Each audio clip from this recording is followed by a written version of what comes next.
नमस्कार दोस्तों, जय हिंद। आप सभी लोग देख रहे हैं अपना प्यारा चैनल, पसंदीदा चैनल DVS क्लासेस, और मैं हूँ सुनील कुमार। हम बात करेंगे आज की इस वीडियो में BA first semester political science के अगली सीरीज की। इसमें चर्चा की जाएगी आने वाली परीक्षाओं कुछ महत्वपूर्ण प्रश्नों पर, जिससे अगर इस सीरीज को, इस वीडियो को आप देखते हैं और प्रैक्टिस करते हैं तो आपका जो है रिजल्ट एग्जाम में बेहतर होगा। ठीक है, तो इस महत्वपूर्ण वीडियो को आप देखिए, और साथ ही साथ अगर इस चैनल पर पहली बार आया है तो लाइक्स करिए, शेयर करिए और सब्सक्राइब भी करना ना भूलिए, ताकि हम लोगों को जो एक मोटिवेशन मिलता है आपके लाइक करने से, और हम लोग ये प्रेरणा पाते हैं, सीख पाते हैं कि हम लोग को और बेहतर वीडियो बना के आप लोगों तक पहुंचाना चाहिए, ताकि आप लोग भी अपने कंपटीशन की तैयारी बेहतर तरीके से कर सकें। ठीक है, सो गाइस, आज बात करेंगे हम लोग political science BA first semester के लिए, और ये वीडियो बहुत ही महत्वपूर्ण है आप लोगों के लिए, सो इसको इसके ध्यान दीजिए। ठीक है, चलिए हम लोग बात करते हैं। जो स्क्रीन पे आप लोग क्वेश्चन देख पा रहे हैं, इसमें देखेंगे कि क्वेश्चन क्या कह रहा है, और उसके सामने 4 ऑप्शंस दिए गए। उस 4 ऑप्शंस में से एक ऑप्शन आपका सही होता है, और उसको ही हमें अपने आंसर कॉपी पे उसको करना होता है। ठीक है, चलिए हम बात करते हैं हम लोग अपने क्वेश्चन की तरफ। क्वेश्चन कह रहा है, राज्य इस धरा पर ईश्वर का अवतरण है किसने कहा। ये कह रहा है, 4 ऑप्शन आपके सामने है, Hegel, B lock, C Gandhi और D रूसो। तो इस 4 ऑप्शन में एक ऑप्शन सही होता है, तो सही ऑप्शन को लगाना होता है ताकि हमारा जो रिजल्ट हो बेहतर बन सके। चलिए इस क्वेश्चन का आंसर कि राज्य इस धरा पर ईश्वर का अवतरण है, तो इसका राइट आंसर हो जाएगा आपका ऑप्शन ए, हेगल। हेगल महोदय जो है ये कहते हैं कि जो राज्य है इस पृथ्वी पर ईश्वर का अवतरण है। ये कोटेशन उनका है। ठीक है, चलिए अगला क्वेश्चन देखते हैं। अगला क्वेश्चन क्या क्या है, आधुनिक राज्य है। ठीक है, आधुनिक राज्य है। अब ये व्यवस्था ऑप्शन ए राष्ट्रीय राज्य, B संघीय राज्य, C प्रादेशिक राज्य और D अंतरराष्ट्रीय राज्य। ठीक है, तो हमें ये देखना है कि आधुनिक राज्य क्या है, कौन सा ऑप्शन सही है। तो यहाँ आधुनिक राज्य, राइट आंसर आपका हो जाएगा ऑप्शन ए, राष्ट्रीय राज्य को ही हम आधुनिक राज्य कहते हैं। ठीक है, ये व्यवस्था यूनान से प्रतित, पहले हम प्राच्य राज्य कहते थे, फिर सामंतवादी राज्य आए। ठीक है, सामंतवादी राज्य से फिर रोमन राज्य आए, पवित्र रोमन राज्य आए, फिर उसके बाद जो है राष्ट्रीय राज्य का उद्भव होता है। ठीक है, क्लियर। चलिए नेक्स्ट क्वेश्चन देखते हैं हम लोग क्या कह रहा है। नेक्स्ट क्वेश्चन, हाँ नेक्स्ट क्वेश्चन आपके सामने है, इस पे ध्यान दीजिए मेरे बच्चों। अब क्वेश्चन कह रहा है कि किसका कथन है कि शक्ति नहीं वरन इच्छा ही राज्य का आधार है। ठीक है, ये कथन किसका है ये देखना है। ऑप्शन ए T.H. ग्रीन, B अरस्तु, C पॉल जेनेट और D विलियम गाडविन। ठीक है, इस चारों ऑप्शंस में से एक का ऑप्शन आपका सही होता है, और इस क्वेश्चन का राइट आंसर हो जाएगा आपका ऑप्शन D, ऑप्शन ए। अब ऑप्शन ए हो जाएगा आपका राइट आंसर, जो है T.H. ग्रीन जो है इस कथन को कहते हैं कि शक्ति नहीं वरन इच्छा ही राज्य का आधार होती है। ठीक है, तो इस राइट आंसर आपका ऑप्शन ए हो जाएगा। क्लियर। चलिए नेक्स्ट क्वेश्चन देखते हैं हम लोग। नेक्स्ट क्वेश्चन क्या कह रहा है। नेक्स्ट क्वेश्चन कह रहा है, समाजवाद एक ऐसी टोपी के समान है जिसका स्वरूप बिगड़ गया है क्योंकि प्रतीक उसे पहनता है। यह किसने कहा। ये समाजवाद के बारे में कह रहा है कि समाजवाद एक ऐसी टोपी के समान है जिसको प्रत्येक व्यक्ति पहनना चाहता है, इसलिए उसका आकार बिगड़ गया। ठीक है, तो अब यहाँ ऑप्शन है मार्क्स, B J.D.S. कोल, C J.D. कृपलानी और D C.E.M. जोड। ठीक है, इस राइट आंसर आपका इस क्वेश्चन को हो जाएगा C.E.M. जोड ने इस कथन को कहा है कि समाजवाद एक ऐसी टोपी के समान है को हर कोई पहनना चाहता है, इसलिए इसकी जो है आकार बिगड़ गया है। ठीक है, इसका राइट आंसर आपका option number D is the right answer. Clear? चलिए नेक्स्ट क्वेश्चन देखते हैं।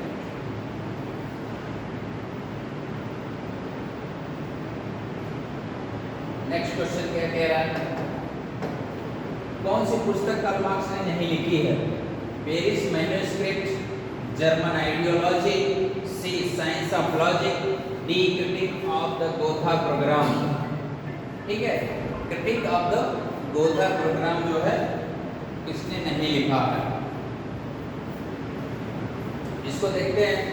अब option A Paris manuscript, B German ideology, C science of logic.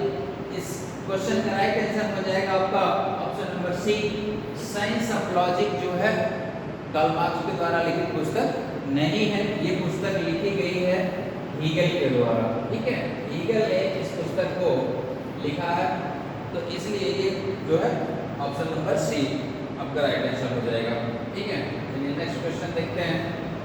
Next question क्या कह रहा है? नेक्स्ट क्वेश्चन कह रहा है कि अतिरिक्त मूल्य का सिद्धांत संबद्ध है।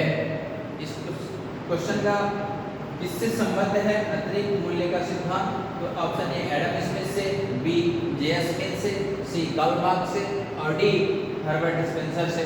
तो इस क्वेश्चन का राइट आंसर हो जाएगा आपको option number C Karl Marx, जो कार्ल मार्क्स से ही अतिरिक्त मूल्य का सिद्धांत संबद्ध है। ठीक है, चलिए नेक्स्ट क्वेश्चन देखते हैं हम लोग क्या कह रहा है।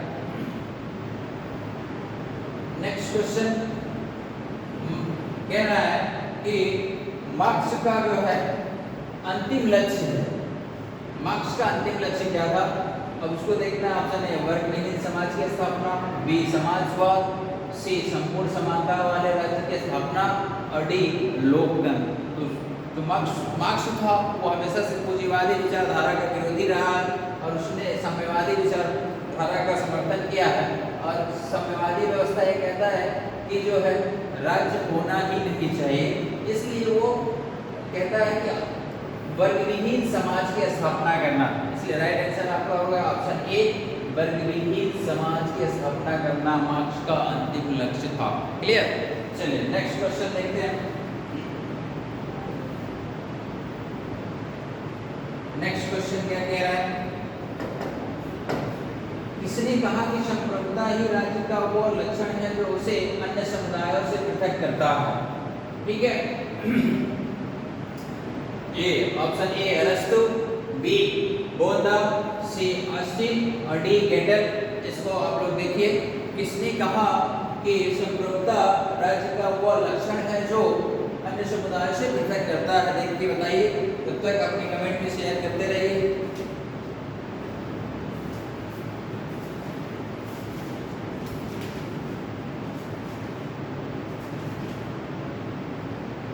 ठीक है, चलिए इसमें चार ऑप्शंस आपके सामने हैं। ऑप्शन ए अरस्तु, बी बोधा, सी ऑस्टिन और डी गेटल। तो इस क्वेश्चन को हम देखेंगे, संप्रभुता ही राज्य का वह लक्षण है जो उसे अन्य समुदायों से पृथक करता है। तो मैंने पिछले वीडियो में भी बताया कि संप्रभुता जो है राज्य का आवश्यक तत्व है, एक तरह से राज्य का प्राण कहा जाता है और उसे दूसरे को देना नहीं दिया जाता। इसलिए ये कथन जो है इस द राइट आंसर आपको जाएगा ऑस्टिन। ठीक है, ऑस्टिन जो है ये कथन कहता है कि संप्रभुता राज्य का वो लक्षण जो उसे अन्य समुदायों से अलग करता है। ठीक है, चलिए नेक्स्ट क्वेश्चन देखते हैं। नेक्स्ट क्वेश्चन क्या कह रहा है? नेक्स्ट क्वेश्चन स्क्रीन पे आप सबके सामने, निम्न में से कौन राज्य नहीं है? ये क्वेश्चन कह रहा है कि राज्य कौन सा नहीं है, ये देखना है। Option A France, B Bharat, C संयुक्त राज्य अमेरिका और डी संयुक्त राज्य संघ। तो यहाँ ये ध्यान देना है कि राज्य नहीं है पूछ रहा है, तो हम देखते हैं कि फ्रांस भी जो है एक देश है, एक राज्य है। ठीक है, भारत भी एक देश है, संयुक्त राज्य अमेरिका भी एक देश है, लेकिन संयुक्त राष्ट्र संघ जो है वो अन्य देशों का एक संगठन है। इसलिए इस क्वेश्चन का राइट आंसर हो जाएगा आपका ऑप्शन नंबर डी, संयुक्त राष्ट्र संघ जो है देश नहीं है। ठीक है, अगला क्वेश्चन देखते हैं। संप्रभुता राज्य की सर्वोच्च इच्छा है यह कथन किसने कहा है? ठीक है, संप्रभुता राज्य की सर्वोच्च इच्छा है यह कथन किसने कहा था? ऑप्शन ए बिलोबी, बी कांट, सी ग्रीन और डी मैकियावेली। तो इसमें आपको यही बताना है संप्रभुता राज्य की सर्वोच्च इच्छा है ये किसने कहा है। ठीक है, तो इस क्वेश्चन का राइट आंसर हो जाएगा ऑप्शन नंबर ए बिलोबी।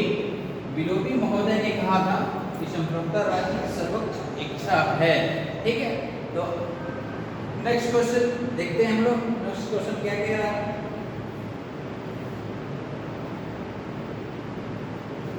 चलिए क्वेश्चन नंबर अगला आपका सामने बहुलवादी महत्व देते हैं। ठीक है, बहुलवादी महत्व देते हैं। ऑप्शन ए समूह और संघ को, बी राज्य को, सी सरकार को और डी न्यायपालिका को। तो इस क्वेश्चन का राइट आंसर हो जाएगा ऑप्शन नंबर ए समूह और संघ को बहुलवादी महत्व देते हैं। ठीक है, अगला क्वेश्चन देखते हैं। लोकप्रिय संप्रभुता निवास करती है। ऑप्शन नंबर ए राज्य के मुखिया में, बी जनता में और सी शासन के मुखिया में और डी न्यायपालिका में। तो यहाँ हमें पता लगाना है कि लोकप्रिय संप्रभुता किसमें निवास करती है। तो इस क्वेश्चन का राइट आंसर हो जाएगा आपका ऑप्शन नंबर बी लोकप्रिय संप्रभुता जो है जनता में निवास करती है। तो आज के लिए बस इतना ही। तब तक के लिए धन्यवाद। Thank you so much.